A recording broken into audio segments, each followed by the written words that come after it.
Welcome to the Trauma Informed Lens podcast. Each week, Matt, Curt, Jerry, and the occasional special guest explore how the trauma-informed paradigm challenges traditional beliefs and approaches concerning a wide variety of areas. This podcast addresses psychological trauma in an educational manner and is not designed to replace mental health treatment. If anything in this podcast makes you feel uncomfortable or anxious, please talk to a mental health professional. Good morning, friends, to episode 51 of the Trauma Informed Lens podcast.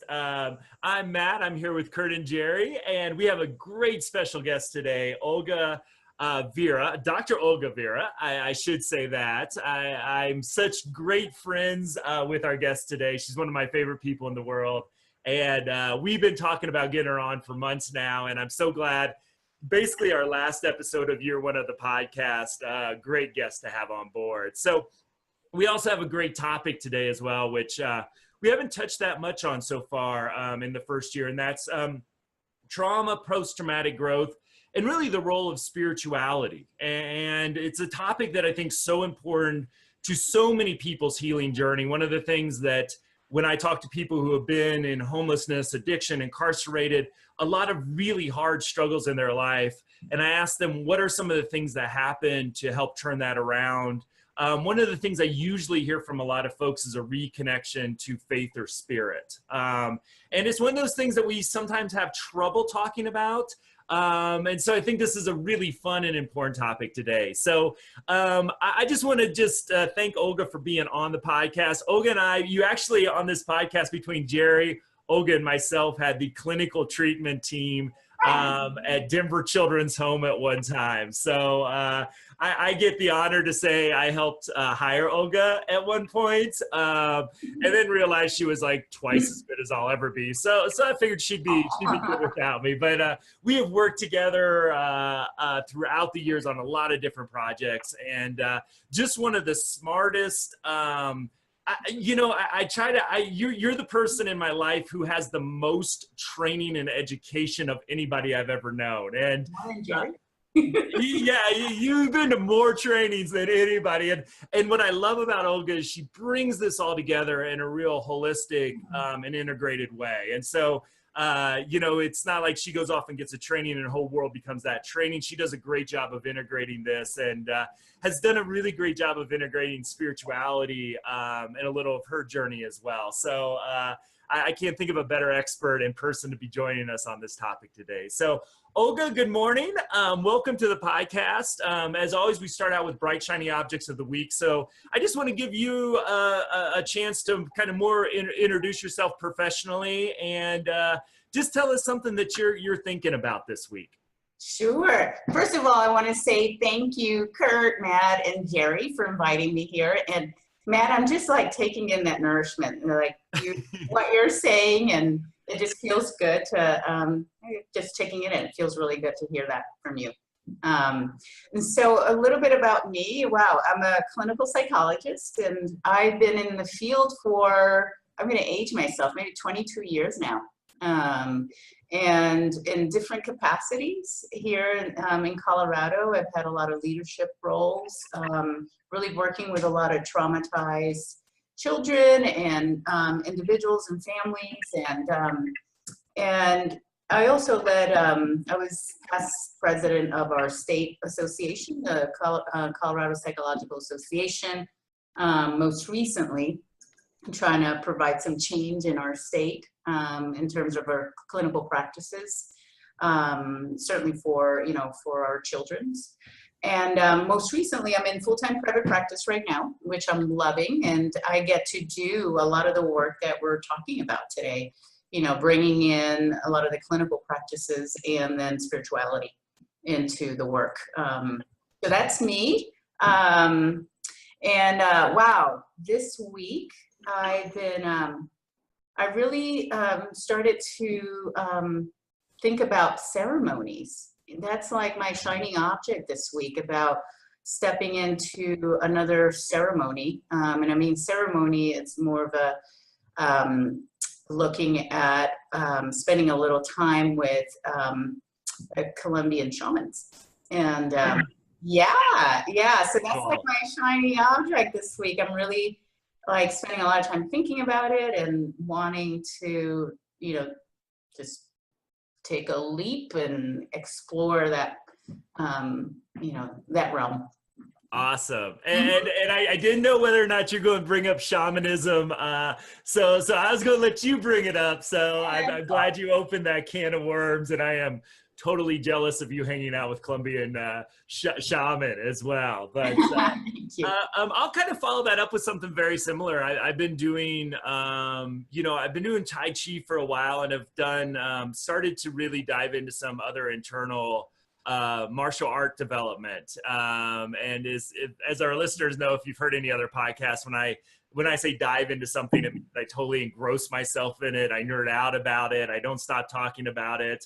I hope my marriage survives, because that's all I want to talk about with my wife, and try to get her to do Kung Fu with me. But which she's got Zumba. So, we each have our own interests there. But it's when you say ceremony, Olga, it's something that I've really come to appreciate. And, I think it's interesting as certain sports and certain martial activities, especially Eastern, though I know that's not totally true, have such this ceremony to it, such a spirituality and inner development. When I think about something like a kind of a Western modern art, like wrestling, for example, that I saw kids do in high school, there wasn't as much of that. And, with basketball, we had our ceremonies, but it was more grunting and slapping each other on the butt and giving each other high fives and running through a paper thing at the beginning of the game. So, that there were ceremonies, but I never, throughout my experience, even though we might say a prayer depending on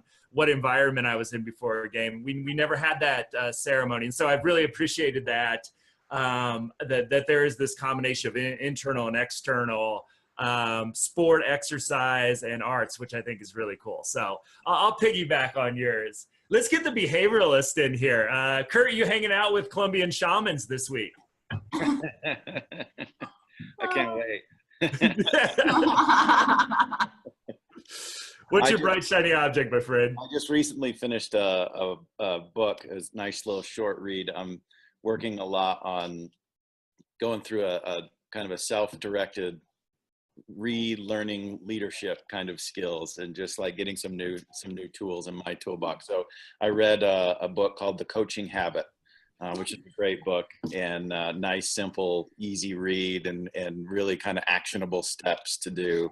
And it's all about, if you haven't read it, it's all about asking more questions and giving less advice as a leader, and resisting that urge to always want to give advice.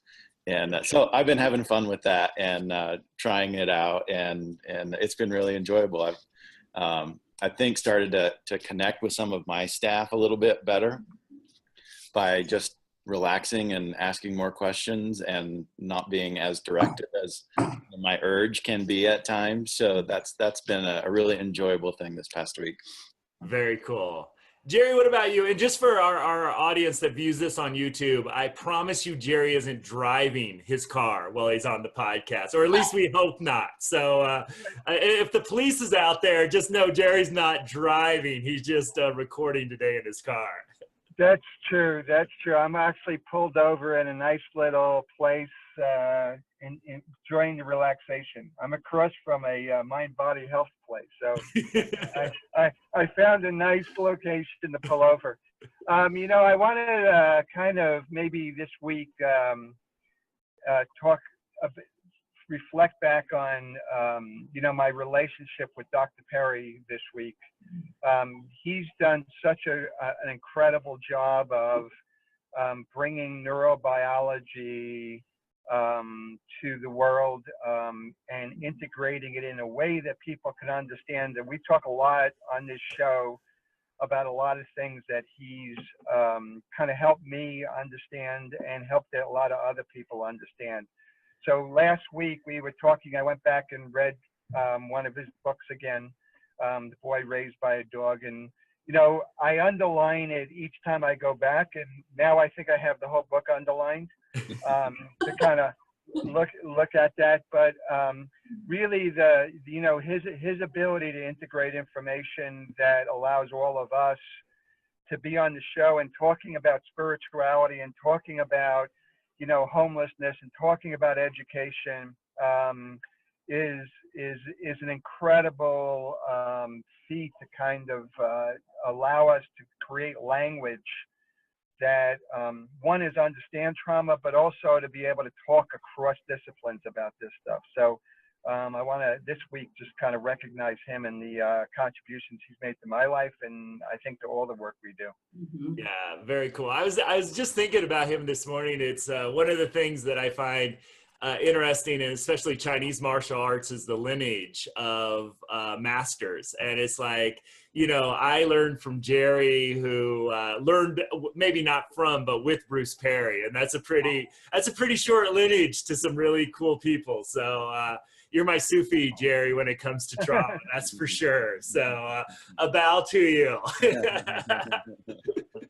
All right, let me, because I will talk the whole episode about internal martial arts if I'm not careful, but we got a really fascinating topic today. And Olga, I just want to start out with a question to you to get it rolling. I know that we've talked about over a nice glass of wine at times, but really the role of spirituality and the role of spirituality, trauma, and healing. And I just kind of would like to get your thinking, because you have an expertise on all three of those topics, the impact of trauma, but also I know your training gives you a really great and multidimensional perspective on healing and post-traumatic growth as well. So the intersection of those three things, and we can start out with spirituality, maybe, and trauma, and that piece, and move on to healing in a little bit, but just sort of what guides your thinking as a spiritual thinker, but also a really amazing scientific clinician at the same time, and just kind of what you're thinking about this, how's it evolved over time? Okay, well, thank you. It's spirituality has been such a organic fabric in my life, and one that has continued to grow as I have also continued to do this work, to provide trauma treatments for our kids and our families. What I have found is, just in my own personal experience, as I have delved in all sorts of what I would call spiritual practices, and more so to have a deeper understanding about what the needs that people have in that realm. So what I have done is, in my own personal life, have really stepped into really exploring different spiritual practices, religious practices, more so just to get a sense of what are the what are the similarities within different practices that create health, that create healing, that provide individuals a sense of hope, right? And so what I have found is that as I have, and certainly from my clients, I really have learned quite a bit from them, that many of my clients have searched and questioned spirituality during the toughest moments of their lives. That I have found that there's a direct link in terms of health and growth and healing when our clients, when my clients have really been connected to whatever form of spirituality. And I want to keep it really general because, everyone comes in with, it's such a personal journey, right? Whether someone believes in God or Buddha or some higher being, that to connect with that part of us that is beyond us has been, I think, certainly for me and my growth,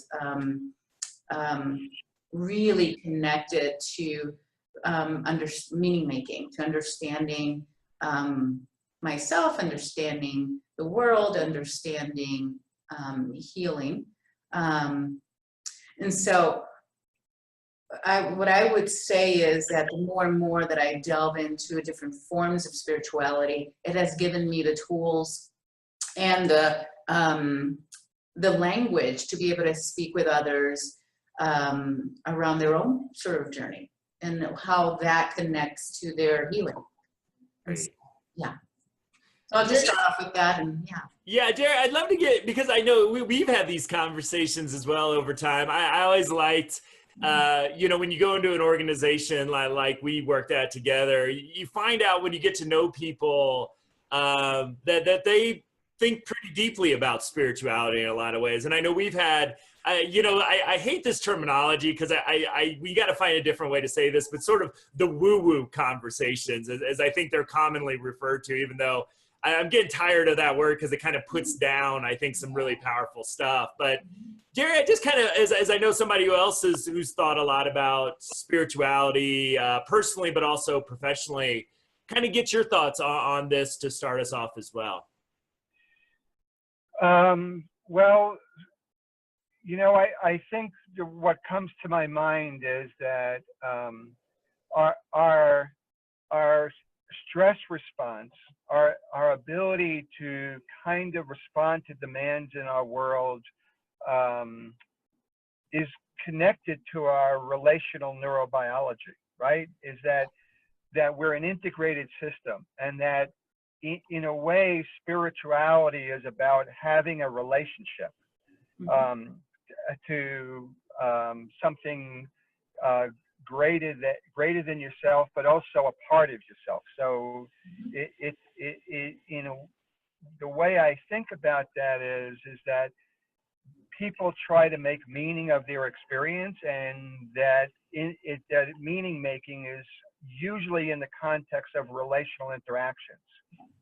And I think people find this connectedness with spirituality that allows them to, in some ways, increase their ability to regulate their immune system, regulate their autonomic nervous systems, regulate their emotional reactions to things. So it allows them to, in some ways, feel held and feel supported, so that we can kind of move towards higher ways of functioning, right? More integrated, higher ways of functioning. So I think when we understand our biology, we begin to understand how spirituality serves such an important role for both of us individually and collectively, to be able to improve the way in which our biology functions.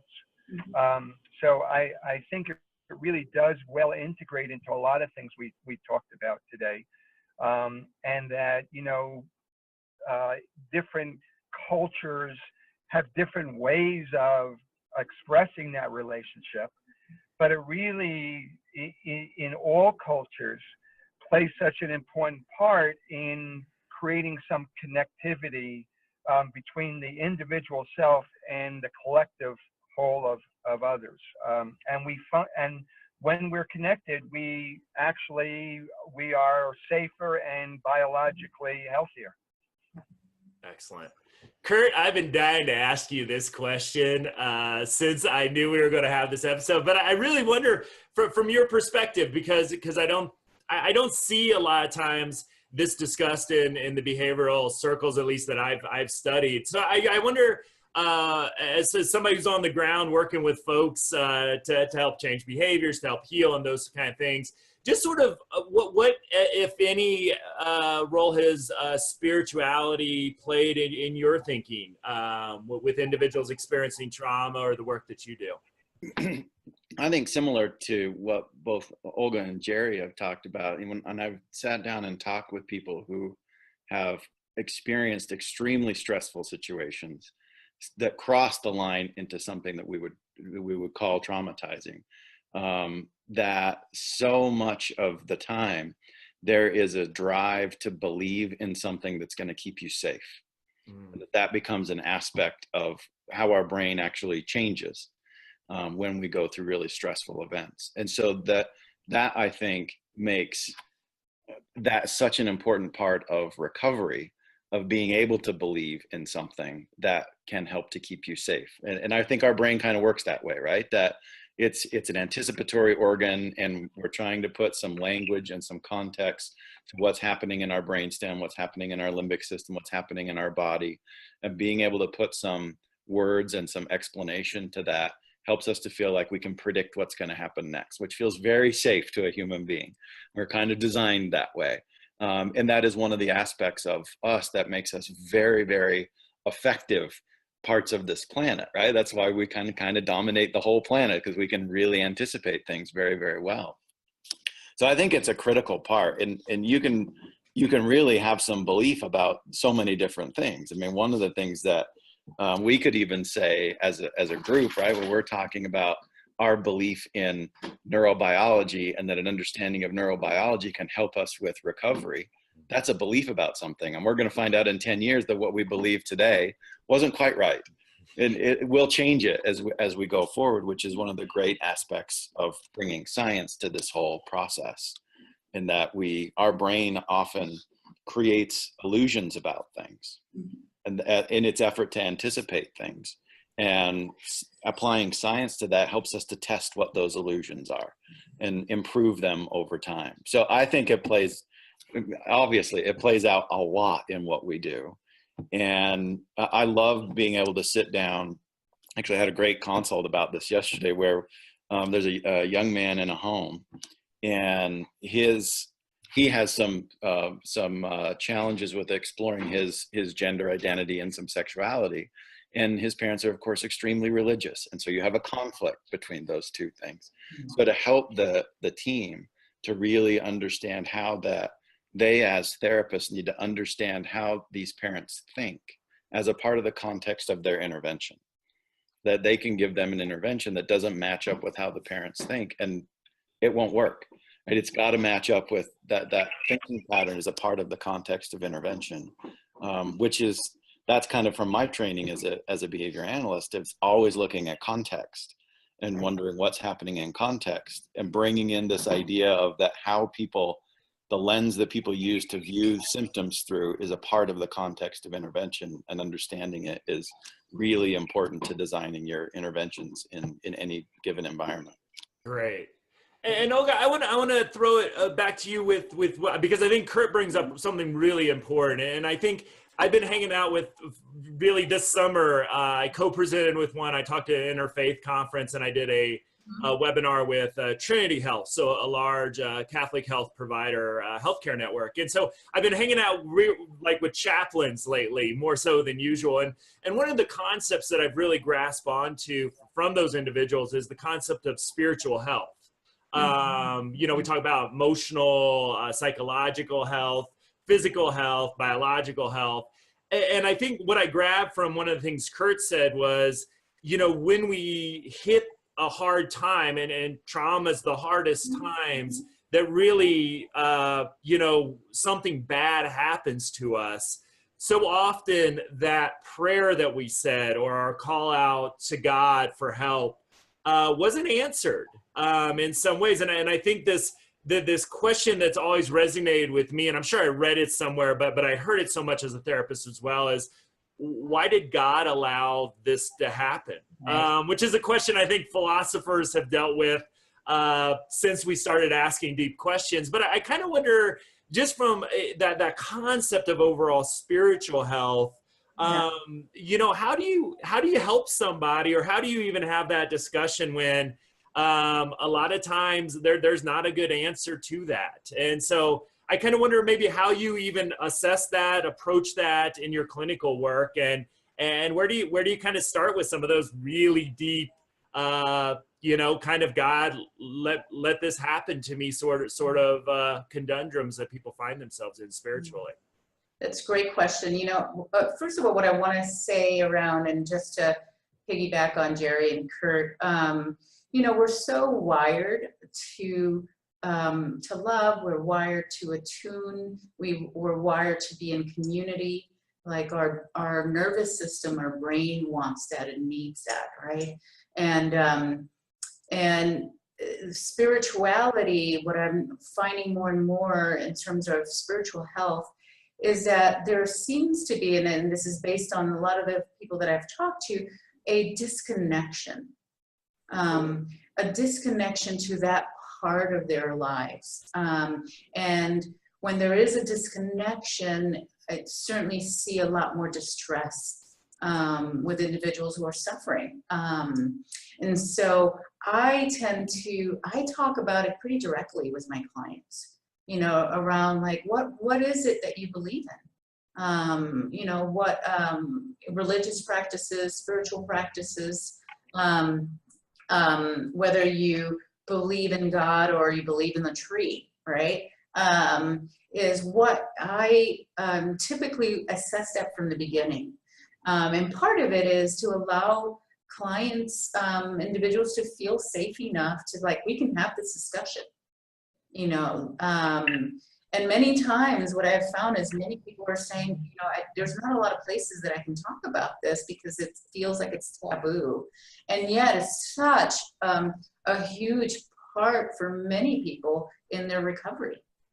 And so what I found is that many times, you know, and I can just even hear some of my clients who have like lost loved ones or been in deep tragedy say, how can, if the God that I believe in or the spirit that I believe in is all good, how could this happen to me?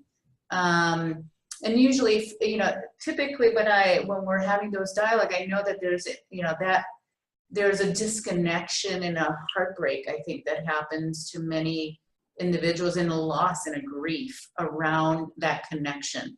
So part of it for me is having these candid conversations about what does it mean that when we're suffering? What does it mean when good things happen to, bad things happen to good people? What does it mean? And so helping clients make meaning out of it. You know, a lot of the rituals, a lot of spiritual rituals, really what I found has been a great mechanism for coping, making meaning out of life, making meaning out of tragedies, really assisting our clients to regulate their nervous system through whether it's through meditation, prayers, whatever it is, the rituals of their ceremonies, of their practices. But I mean, for me, it's been more around allowing people the freedom to talk about it. The space, a safe place that it is okay to bring this part of you in here. Yeah. So. And I think to give that part a voice is a big thing as well. And I'll let Jerry or Curt take this one. And Olga, I want to get your opinion on this as well. But the other thing, and somewhat, I think for people that think about this as much as we do, there's kind of this natural disconnection between religion and spirituality, whereas religion is sort of man-made constructs around spirituality. And spirituality is more of a personal experience with a higher power, for lack of a better word. And one of the other things that I've seen, and Curt, your example really resonated with this because it's something that I've seen so much, is working with the LGBTQ community, working with even people that may just have let down. Or I remember I was at Denver Children's Home. I got this call that I couldn't do much with, but it was somebody from Utah saying, hey, I just rescued 2 girls out of a polygamy situation. Can you take them? And the amount of paperwork to transport people across state and all this stuff was, you know, I referred them to resources in their own community. But a lot of times for people that may not separate so much religiosity from spirituality, there's also can be trauma caused by spiritual beliefs as well, and the systems created around that. So I just kind of wonder, you know, to throw it out to either Curt or Jerry, you can take this. How do we start when, you know, like Curt's situation where I am gay or trans or somewhere on that spectrum, and not only does my faith tell me I'm bad, but also my parents believe I'm sinning as well, where I'm just trying to express who I believe I really am. Because I think that can be traumatizing, at least in my work with folks as well. What are some of your thoughts on that? That's always a tricky one.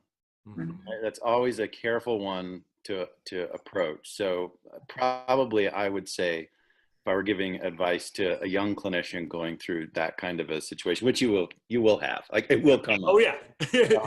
I think the very, very first step, and probably the most important step, is to take the time to go through and try and figure out what your own personal position is on those things and what your own reactions are. Because you've got to be able to manage those if you're going to be an effective vehicle for treatment to happen and for change to happen. So I think that's just a critical part of it, and to always be able to check those things as you're in those situations. You really kind of have to, I mean, you can believe deeply in things, and when you're engaged in the profession of providing treatment to others, you almost have to kind of give up some of those things in the moment, and be open. And that's really difficult to do if you don't take the time to figure out what are my reactions to these things. How do I tend to react to those, and how could those biases be impacting my therapy and my interactions with others? So that would be what I would say first. Yeah. Jerry, any thoughts on that? You know, my association to this discussion is that, you know, we'll go to the extreme, and you look at when people who care for us can't tolerate a piece of us, right? Is especially when you're young and you're vulnerable and your brain's developing, your body's developing, your identity's developing. You have to, in some ways, figure out, what do I do with this piece of me that the people I care about and I need them to care and take care of me don't acknowledge and own, right? And so it creates this dilemma. And I think, you know, Olga's words is, I welcome this part of you into our relationship, is a very important relational message, whether it be about your sexuality, whether it be about some emotions that you're struggling with, whether it be around some thoughts that you're having, is that when you're in a relationship with whoever, whether it be another person or your spiritual belief system, that allows you to, in some ways, embrace a piece of you that you felt was rejected. I think it's a very important part of the healing process, right? Is that in a way, we're always told you can't, you won't be loved until you love yourself. And the reality of it is, you can't love yourself until you're loved by somebody else, until you're seen and held and valued. And I think that goes for you as a whole, but it also goes for pieces of you. And I think that that's a really important part developmentally, so that people who, you know, in a way are struggling with their gender identity, their sexual identity, and in their families, that piece is really the people taking care of me can't kind of hold that piece of them. It creates this real internal struggle with, I have this piece, but now I have these beliefs about this piece, right? Is that on top of that, it creates this anxiety. So I think that creating that space where you can bring both who you are and what you believe about those pieces of who you are and how they impact you is just such an important part of the healing process. And kind of piggybacking on what Curt said, is that in order to do that, you really have to look at your own internal beliefs about some of these things, because we could consciously be saying something while unconsciously be saying something else. Mm-hmm. So I think really getting ourselves in line with some of these issues allows us to create the space for other people to do the work that they need to do. Awesome. And Olga, I want to throw this to you. I do want to put one more thing onto this before I do, to get your thoughts on sometimes the damage, the trauma that we can experience within our faith communities in certain situations as well. But one of the things, and what helped me sort of understand the power of maybe more religion necessarily than spirituality, though there's so much overlap for so many people in those two things, is that it was a social scientist, and I saw this 20 years ago, and I did not write down who it was, so I apologize for not referencing this, but he talked about belief in God also connects you to an entire community, where even you could walk into a town, if you're Mormon, if you're Catholic, if you're Jewish, whatever faith you're in, and you could walk into a city where you know nobody, and you walk into a church where you also know nobody, but in some ways you know the same person. And I thought that was an interesting way to look at the power of a belief in a higher deity, but call that God or whatever you call it, is that, hey, we know someone in common, and all of a sudden we're a community that knows that person. And so when I also think about, especially in my work sometimes in certain cultural communities, African-American community, for example, that I've worked with, the church is such a central social role in that community as well. And there's a huge power in that.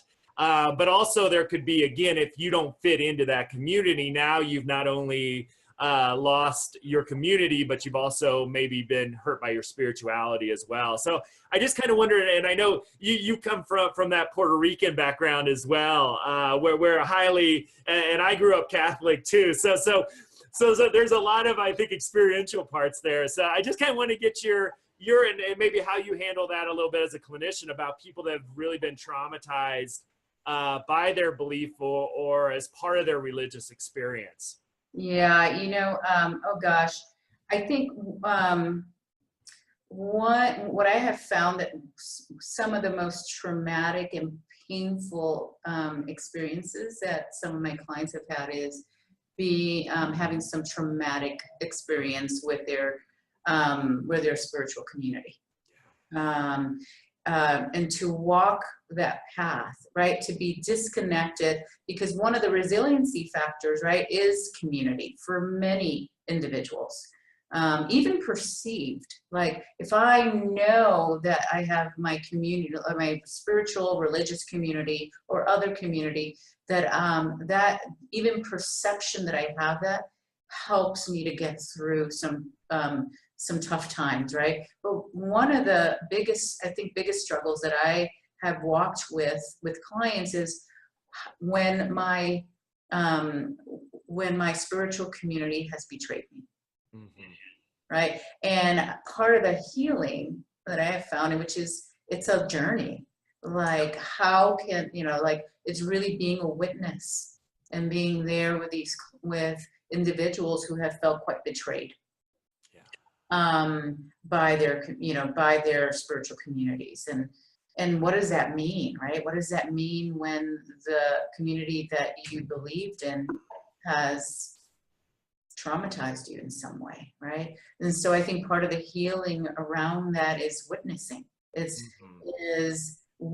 being a witness to something that really can't be talked about in a lot of places, because I call it a spiritual heartbreak, right? And the devastation that can create for individuals. And so, I think in many of those circumstances, what I've found is to really help clients really make meaning out of how can they recover from something that feels such a betrayal, and what are their other communities? Where can they feel safe again? But it's a complicated one. It's one that I still sort of grapple with clients and find that sometimes it's very hard for clients to recover from.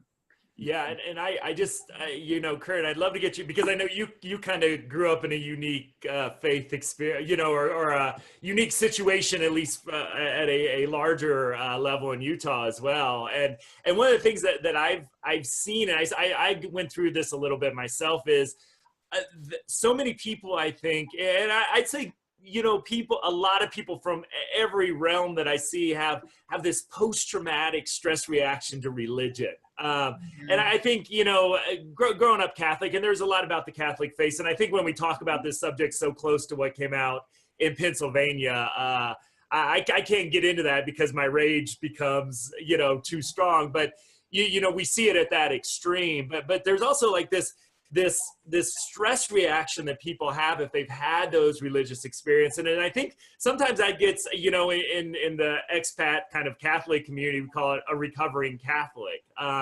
Well, that's okay. And because I think it shows that, hey, we need to do work on ourselves. And again, some of those people go back to that community of faith once they kind of find that balance within themselves, and others look elsewhere. But I just kind of wonder, Curt, I'm fascinated by your experience in growing up in sort of Utah and that unique experience of the majority of Mormon population there, and just kind of how you've seen this play out and sort of your own experience in your own work as well. I think maybe one way to think about this is that our societal chart around the big three topics, right? Race, religion, and politics, are indicative of how we are biologically made up as a species. And I think of two things that popped into my head while we've been kind of talking about this. And one was a lot of the things that I think have been really interesting around the passing of whether or not you believe John McCain has been a positive aspect on our society or not. There's no question that he's been a big impact on our country. And one of the things that I think is really interesting in that he has written and spoken a lot about a lot of what you could kind of call end of life issues. He's been pretty vocal about those things. And one of the things that I think is most powerful that has come out that he said is that one of the things he appreciated most about his life is being a part of something bigger than him. And I think that is a fundamental part of being human, that we have a drive for that. And then I also think about oxytocin and how there is a bright side to oxytocin and there's a dark side to oxytocin. It both connects us and it divides us. And I think to this day, that's probably still, that is one explanation at a very minute level of why we still have these divisions around race, religion, and politics in our society in this kind of advanced stage of our society. And we still people that have been a part of the early civil rights movement in the 60s going, why are we still talking about this? Because it's a part of our biology. Like it's probably not going to go anywhere. We're going to slowly continue, I hope, to get better at dealing with it. But those divisions, I think, are a part of our biological makeup. And there's something, Olga, I think you were saying this, that is so important about connection. And that is such a great function that both spirituality can serve and religion can do it too. I mean, it can do that. It can give you a social community. There's also the dark side of oxytocin part of that, right? So there isn't really anything that's fundamentally and universally good, and nor is there much that's universally bad. It's matters of moderation and degree and timing and, all of those kinds of things. And so that's a bunch of jumbles of thoughts in my head while we were kind of talking about that. And as I was listening to you guys, and certainly that's been a part of my experience, having grown up in a very homogenous society. And until I don't tell the story to everybody, but until I was 12, I didn't know that there was anybody else in the world that was not a member of the Church of Jesus Christ of Latter-day Saints. Wow. I didn't know that. And that I was 12 years old when I realized that. And so that just kind of tells you about how homogenous that society was.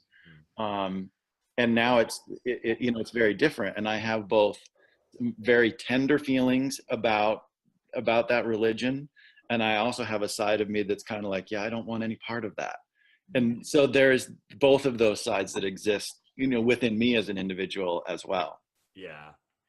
One of the questions, Olga, that I also want to wonder, and Curt, I'd love to get your opinion, like as a supervisor on this as well, is, I think, and I've thought a lot about this, and I even, with my good friend Deborah Bourne, did at a national conference, we did spirituality and trauma. And we basically wanted to give a forum for people to talk about spirituality that didn't usually exist at this great, Olga, you went to the National Healthcare for the Homeless Conference, I know this year as well, great conference. And it didn't surprise us that it wasn't just standing room only. We had people sitting like at our feet because there was nowhere else to get in. It mushroomed out the door. And so what I believe is, as somebody who travels around the country, no matter where I'm at, you go have a glass of wine with somebody for dinner that you met at a training, and you start to share a language, and then it's like, oh, this person's going for an ayahuasca journey down in Colombia next. All of a sudden, oh, they're into astrology. I mean, we're such a spiritual group, and I think that's part of what calls us to really dedicating our lives, at least our professional lives, to helping others. How do you be a spiritual person in the work of helping, healing, educating, therapy, criminal justice work? I'd love to get both of your opinions, because sometimes we're kind of told you can't bring that into your work. And yet I know for so many of our listeners, it's hard to separate, at least I know for me, Matt's spirituality from who Matt is, especially if he's doing something very intense like the work of healing and therapy and those sort of things. So Olga, I kind of like to get it from your perspective. How do you bring your spiritual self? And I know, again, you mentioned shamanism there. You opened that can of worms. How do you bring that part of yourself into your work? Whether it's sort of, I think in private practice, might be a little easier, but I know you've also worked in like big university settings as well. Yeah. Well, I'm going to talk about my own practice, and then I'm going to talk about how to bring that into a therapeutic relationship or into a larger system, right? I think, what saddens me is this idea that we can't talk about spirituality, right? That we've, in some level, been trained that you can't bring that into a relationship, into a therapeutic relationship, which I think is pretty, I think we're shifting and changing that. I think it's like with any other discussions around, like whether it's race, right? Race or gender issues, like these topics that are taboo to discuss, which I think creates more and more of a disconnection between people, right? And so I am of the thought is that we bring it in, but we bring it in a way that it's more expansive and more inviting versus this is who I am, this is what I believe in. Because that in itself can shut someone else down, right? And so I think it's the approach of how we bring something in, right? How we bring something in that becomes more inclusive versus like, this is who I am, this is what I'm bringing in, and your spirituality is not invited here, right? So part of it is really having some candid conversations, whether I'm supervising someone or I'm seeing a client, is tell me, help me understand what you believe in. Mm-hmm. Help me understand your spiritual religious practices, whether you have a practice or you've had a history of it, or whether you don't. What the benefits of it has been for you and what the impacts have been. And so for me, it's been more around really including that very organically. And like, it's part of what we're doing. It's part of the fabric and the landscape of the work that we're doing. And so I'd say that the way that I bring it in into my own practice is I have personally found ways where when I'm working with others, there are certain, what do you call them, rituals that I do to power myself up.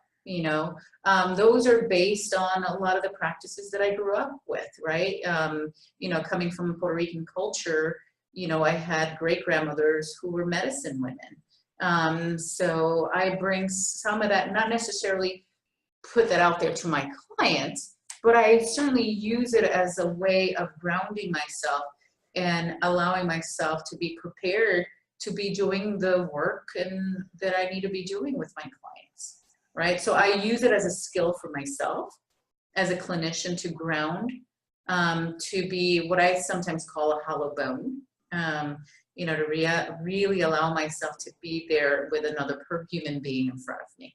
Yeah. Yeah, and so I think it's critical for us to be bringing it into the work, whether it's in an organization or in one-on-one, relationships. But it's more around how do you have the conversation? How do you open it up, right? I don't know. So that's I think there's an ingredient to what you were saying, Olga, that I think, and when you said it's the approach, right? And I think that the key ingredient to that, which is something we've talked about a lot on this podcast, is curiosity. Yes. Bring it up with curiosity. And I think that may be one of the harder things I found for people to do, and me included, right? So it can be hard to remain curious, and especially when people say things that are diametrically opposed to what you think. Right? That's like one of the major triggers to reducing curiosity. And to be able to stay curious, even when you hear those kinds of things, is really, really critical. And then I think that, to me, that's the key ingredient, that you can bring up all of those things. Yeah. And you can make those an okay conversation if you can remain curious, no matter what you hear. That is a critical ingredient. I agree with you, Curt. Yeah, it's around, the invitation to stay curious. Well, and I think especially with trauma work, if you don't have the spiritual conversation, you may be, as we've talked about already quite a bit from different angles, you might be missing big parts of people. And you might be missing trauma that they've had that's associated, and you miss that important, again, especially in some communities, maybe a critical factor to their healing process. Yeah, and missing a huge potential coping skill. Exactly. So my final question is, I know we're kind of running out of time, and I think we lost Jerry somewhere along the line, but let's go early. He said he had to go early. Okay, I was just going to give him props that Jerry figured out how to be on the podcast on his phone and get video working. So we'll give him props from where that I've had gremlins too with technology this morning too. So, but I want to talk, because one of the things that I love that when I get an opportunity to ask somebody, again, who's been in that struggle, who's been struggling sometimes for years with addiction, homelessness, the impacts of trauma, incarceration, and when I get to have the depth of conversation where I can ask the question, what happened in your life where it started to turn around. It started to go from really dark and painful and survival, and you started to change your life. What were some of the things that came in? And I love the number one answer I get is I found an outreach worker, a case manager, a therapist, and I found Jesus again. That's my number one answer, unless, Olga's up in Boulder. If it's up in Boulder, it's like Krishna or Buddha, but whatever your higher power is, but there's a connection that the number one answer I get is a connection to an individual who cares about them, which we've just talked so much about in this podcast over the last year. And there's also that reconnection to spirit. Some people that's religious, some people that's more an internal spirituality. So Olga, I just kind of, just to sort of start wrapping us up here, though I want to give you as much time as sort of you need for this answer, is what do you see the role of reestablishing a connection with spirit as part of the post-traumatic growth healing experience for people to go through just in that trauma recovery process? Yeah, I think it's critical.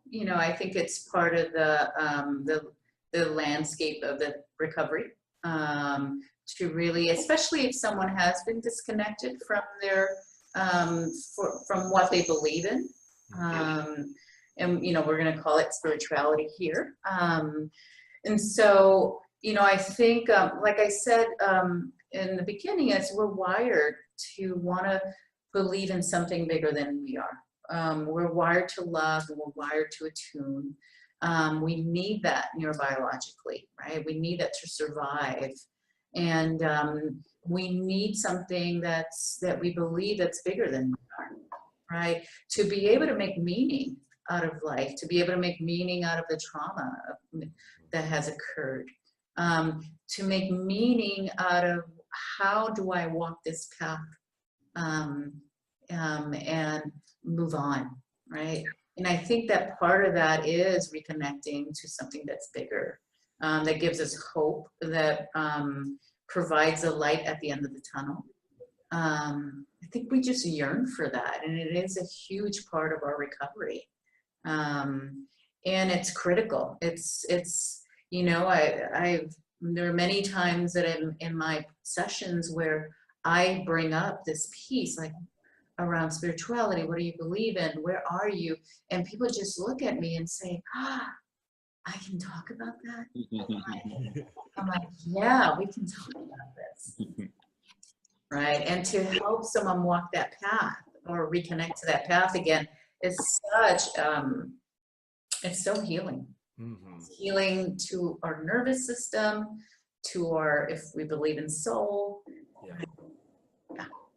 Very cool. Very cool. I think that's a great place to end. And I want to thank Olga. I feel like we could go on for another hour, and we'll definitely have you back in year 2. So maybe sooner than another year, because it's awesome. I would love that. Great pleasure to have you on. I know you have a lot of other expertise too that we could dive into. So I want to thank our listeners, as always. Olga, how could people that we'll put some of your information up on traumainformedlens.org, where you can find the discussion questions, any resources mentioned in this, and we'll put some links for contact for information for Olga as well. But for our listeners who may just be listening to this on their phone, what are some ways people could get a hold of you and learn more about you? Sure. You know, they can certainly get on my website. It's Vera Psychological Services. Great. You can also Google Olga Vera, and you'll see me. I'm based in Boulder, and you're certainly welcome to give me a call as well. And, you know, I don't know if I'm going to put up, should I put out the number? Well, why don't we give them the website? That would Website's better. You have my number at the website. So Vera Psychological Services, and it's based here in Boulder, and you're welcome to email me. Awesome. Sounds great. And thanks for being such a great resource again. I really enjoyed this. So I want to thank all of our listeners. Again, this is our 51st episode. So we're going to do a special thing for our 1-year anniversary, as Curt, Jerry, and I are going to get in a room together for the first time and record a podcast next week. So I do want to, if you have to get your Tuesday fix, because I know we usually put it out early Tuesday morning, we're recording it on Tuesday afternoon. So it'll be out on Wednesday morning. So hopefully everybody can self-regulate 24 hours for that delay. But I think they'll be fine. I think so too. But I know there's a few podcasts that if I have to wait an additional 24 hours, I'm a little upset. So hopefully someone feels that way about us. But this has been a great year great episode to sort of wrap up. And tune in next week where Curt, Jerry, and I will be in a room together and really kind of reflecting back on what we've learned in the experience so far on our Trauma-Informed Lens journey. Again, you can find all the information and show notes at traumainformedlens.org. Olga, thank you so much again for joining us, and we'll see everybody next week. Thank you. Take care.